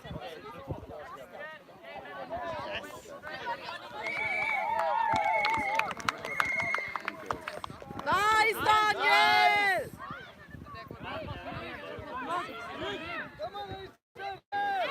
No blanchers! No blanchers! Daniel! Daniel, go here! Daniel, go here!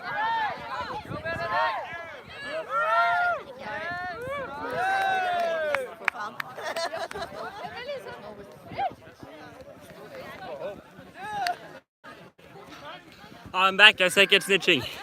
Live stream commentary. Hello, Jørgen. You are back. I got caught before the other snitch even got on pitch.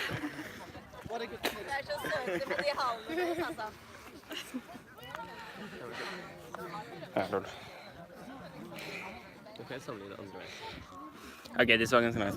Ja. Min litt mer sånn fette, liksom. Ja. Hva score? Katta! Ja, 11-5. Okay, the score is currently 110-50 to Katta. They beat on NTNUI. Beat on Katta beater. Or not. NTNUI beater, I guess. Chaser runs off her own broom, but Katta remains with the ball. Here comes the drive. Oh, he's fast. Gotta go fast. Zoned off by Dan. Huh? Will there be cold catches or will there be defensive seeking? Probably defensive seeking. Another goal to Katta, taking the score to 120-50. That's 70 points up. Anthony needs to score 4 points before catching. Snitch coming on pitch now. Please! Seekers! If you catch the tail the snitch is steering, then that means 30 points for your team, aka 3 goals. Currently NTNUI is 70 points down. Hæ? 17, 16, Meaning they need to score 4 goals without Katta responding before they can catch to tie them. Not quite sure what is happening. Maybe they requested a timeout.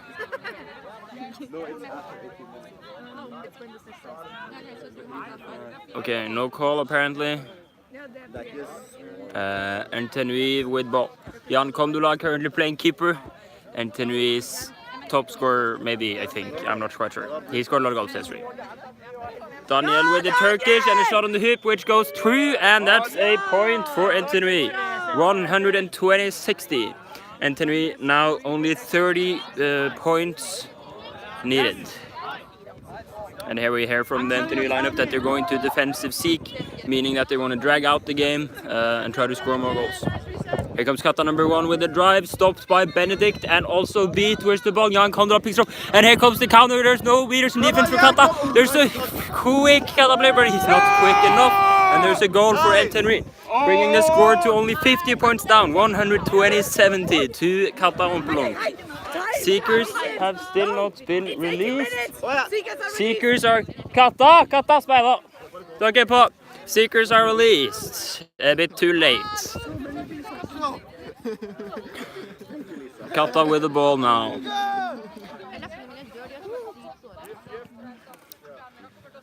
Ball on the right, pass almost intercepted but not quite. Oh, Allison from NTNUI standing in defense, almost stopping it. There's currently 3 players on the ball carrier. There's a beat and it's called before the shot is released, discarding the goal and giving NTNUI the ball. NTNUI is currently 50 points down, meaning they can catch up. There's a shot, but it's blocked by the Katta keeper. Can Jan call the keeper? Oh no, he is beat. Jeg tror Katta bryter general. Nei? Nei, de er på 2 jenter. 3 jenter. De er på 3 jenter. De med kort.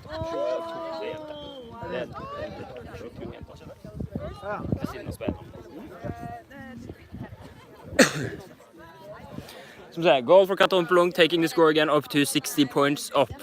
As you can see in the snitch game now, the NTNUI seeker is defensively seeking, meaning blocking off the seeker from Katta Rumpeldunk, so he can't catch it. NTNUI is trying to prolong the game and scoring 3 more points and then catching to overtime. Gloria beat out in an offense. NTNUI without bludgers, and there is a stressed pass into the Katta keeper. Katta keeper with the ball, important for NTNUI to keep the defense tight now and not let in another goal. There's a pass on the left wing, NTNUI defense isn't really set up, Peter isn't paying attention, there's a run around the hoops, pass to the front, Katta keeper with the ball on the keeper's own line, fumbles the ball, and NTNUI gets the ball and drops it again. Katta gets it, there's a ground ball, there's a fight for it, Katta player beat, and this is probably going to solve into Katta, NTNUI's favor. NTNUI is still 60 points down and defensively seeking. Good job done by Egon Hofgren, or whatever his name is.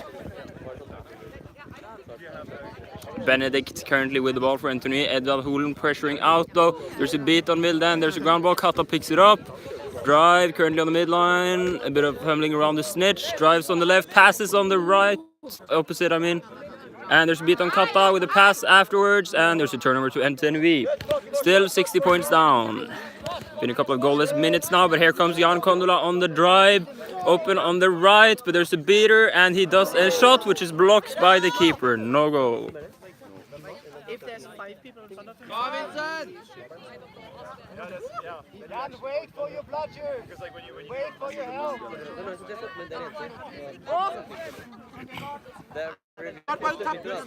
Ja, Edvard tapp. Nei, ikke gjør det. Det er dårlig det.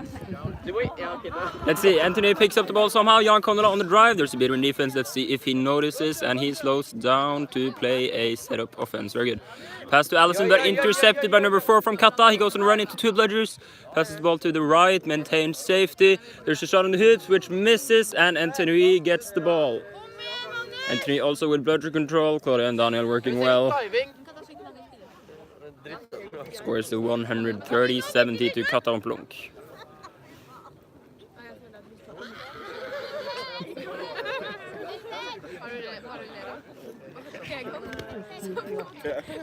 Claudia currently on the midfield line looking for a Turkish move, possibly.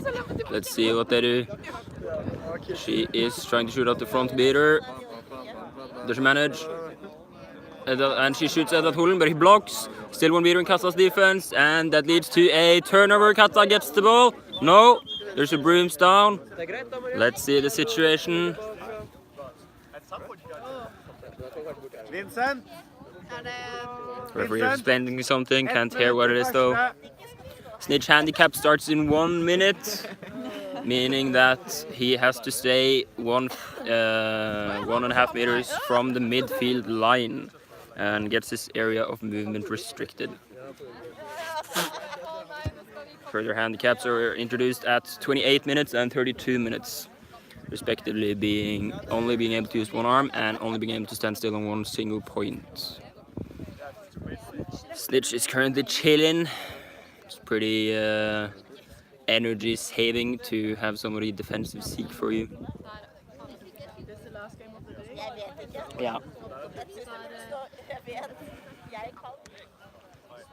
There is a long stoppage while the referees are sorting out what they want to do. And the ball goes to Jan Kondola, keeper on NTNUI Rumpeldunk, with no other fouls, except for back to hoops penalty. Yeah, tydeligvis. And here's the drive against no beaters. And there's a shot which passes through, and NTNUI catches up, only 50 points down now, 130-80.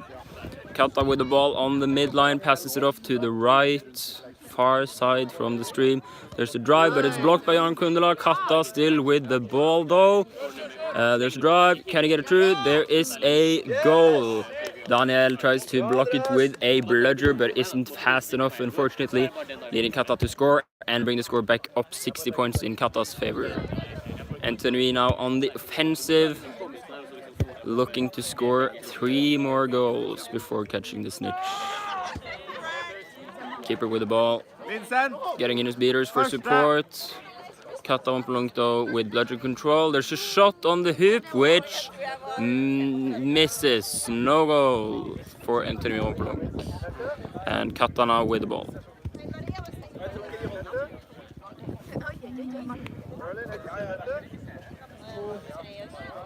Nice dodge. Seeker for NTNUI Rumpeldunk dodges a nice beat, or the dodge is nice. Ball on the left, turn out for Katta Rumpeldunk. There's a drive toward hoop. There's a spiss behind. There's a forward behind. He doesn't quite manage to pass, and he is beat out. Still 60 points to go. 140-80 for Katta. NTNUI keeper currently driving, but it's stopped by the 2 chasers in defense. There's a pass, but he's beat out. Ball's currently on the ground. Who picks it up? It's NTNUI. Ball on the far side of the pitch. Keeper is beat. There's a pass. Katta ends up with the ball. Here comes the counter, but there's a beater in defense, which shoots the beater. The chaser for Katta, and NTNUI picks up the ball. Currently going for a drive, which is unsuccessful as the NTNUI chaser is shot out. Katta Rumpeldunk slowing on the pace a bit now, looking for another opportunity to score. I lied. They were actually on a counter, which didn't work out. My bad. NTNUI Rumpeldunk with the ball again. Vilde Flua looking for a sub, but it seems like the subs are a bit tired. So maybe she just have to play on. They are beaten out. Let's see if they wait for their beater to come back. It looks like they're not. There's a pass across the hoops. Successful to Benedict. Fighting behind the hoops. There's a drive in towards the hoops. There's a shot, and it misses by a couple of inches. Keeper has the ball. She goes on a drive for Katta. Currently in the middle of the pitch. Runs to the right. Passes.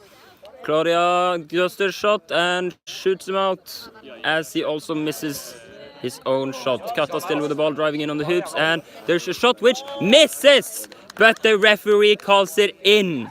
This is a disaster for Norwegian Quidditch. How could they call this? And Katta brings the score up 70 points. Nobody said anything about impartial commentating.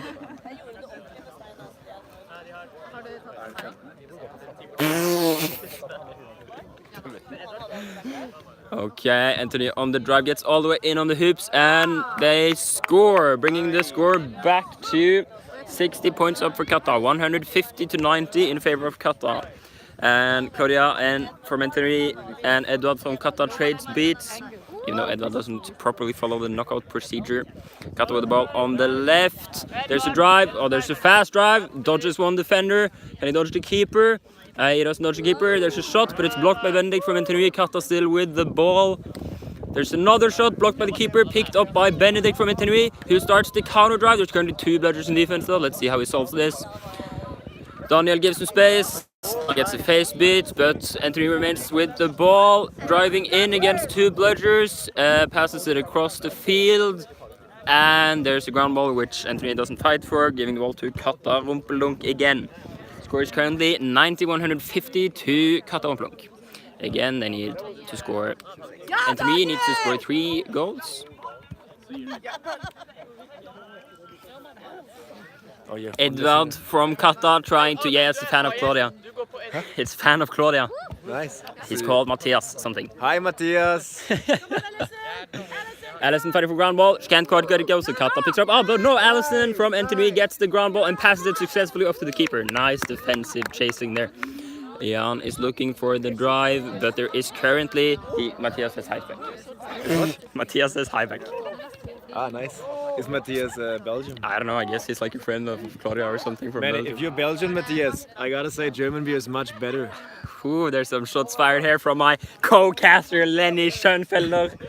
He's gonna get mad. Yeah, he's Belgian. Yeah. Okay, Katta with the ball after NTNUI passes a ball out of bounds, turning it over to Katta. And there's some discussion going on about which country has the best beer, and I can safely say it's not Norway. Katta Rumpeldunk with the drive, passing up to the left, but instantly beat by Daniel. Allison picks it up. Can they maintain it? Yeah.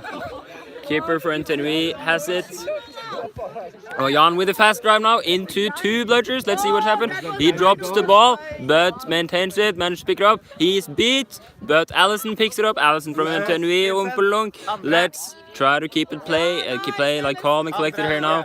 There's currently only Vilde Flua. Vilde, full reset, full reset! Katta strips the ball, goes for shot, but he's intercepted, and NTNUI blocks it, still maintaining only a 60-point score lead for Katta Rumpeldunk. Vilde Flua looking for a sub. Let's see if they manage to do the substitution procedure correctly, and they do. Sine is currently on the pitch for NTNUI Rumpeldunk.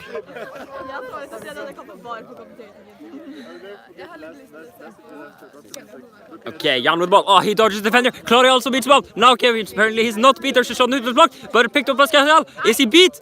What happened there?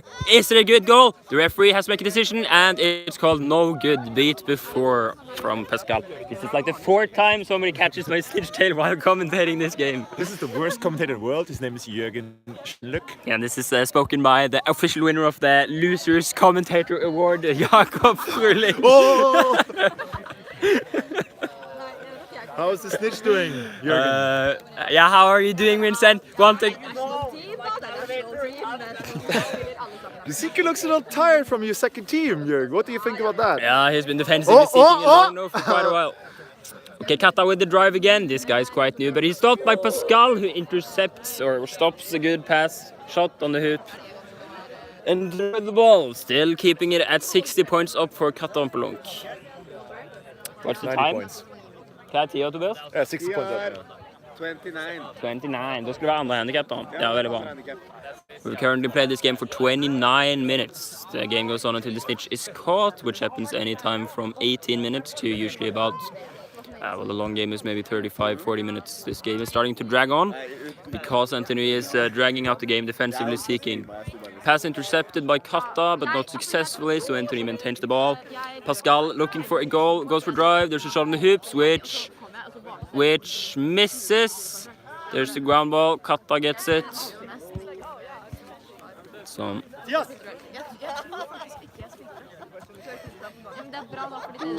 bludgeon turnover by assistant referee Amund Storestad.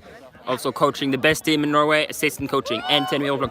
Okay, Pascal now with the drive on the right. There's currently 2 bludgers in defense, but let's see if they can stop him. They push him off. He's currently on the keeper zone alone. Passes it back to Allison from NTNUI, who passes it to left to Jan, but he's beat by Katta. There's a ground ball, Katta picks it up, does a pass. There's currently a drive coming down the pitch, midline. Pass to the Katta keeper, not intercepted, only Jan on the hoops. Can he defend? There is a goal for Katta. They're currently up by 70 points, 160 to 90. And NTNUI now needs to score 4 hoops before they can catch the snitch. This is the last game for NTNUI Rumpeldunk and also of the tournament, meaning that they maybe want to stay in the game as long as possible. But it seems like they're getting tired and now want to try to end the game. One with some glory, perhaps. Egon looking for a catch here now. Let's look on the snitch. Katta on the drive. There's a pass, but it's intercepted by Jan. NTNUI Rumpeldunk with the ball.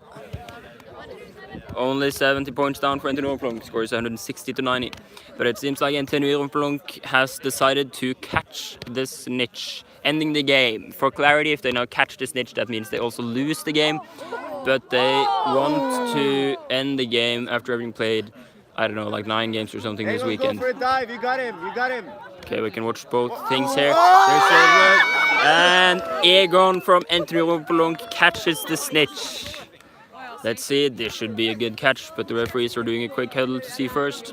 Again, if this catch is called as a legal catch, that means NTNUI Rumpeldunk lost the game 160 to 20, but it means they get to play, end the tournament and chill a bit. Amen.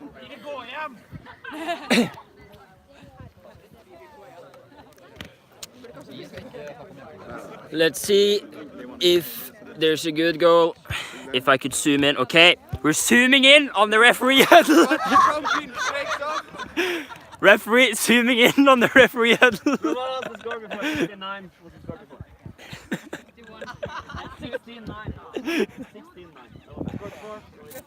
Ja, det er riktig.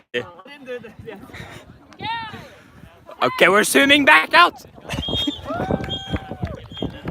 Okay, I catch his good game, and it's 160 to Katta, 120 to NTNUI Rumpeldunk. And with that, we say goodbye here at Haraldka for Oslo Open 2018. How do I end the stream?